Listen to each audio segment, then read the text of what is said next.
but they're all alternated with also other garden vegetables. Those look like cucumbers in there. Some of the rows I mixed together because I wasn't sure how old the seeds were, because some of them might have been kind of forget-me-not, and those are some pepper plants and things that we bought. And here's a whole bunch of wildflower seeds. It was a big package of wildflower seeds, and I just scattered them in there. And then there's some other plants down here. There's like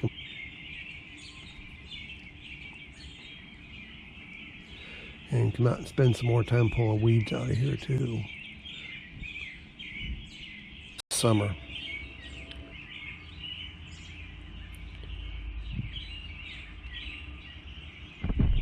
Those lilies are just falling over right on top of it. But those are tree lilies. They smell so good. Seeds have just germinated. There, you can see them better there.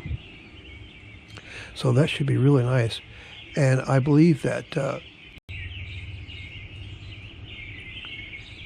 this is my garden on June 30th. And I hope that you like it. And if you do, can you please subscribe to my channel and like this video? I would really appreciate it. So thanks a lot. And I will talk to you next time. Bye.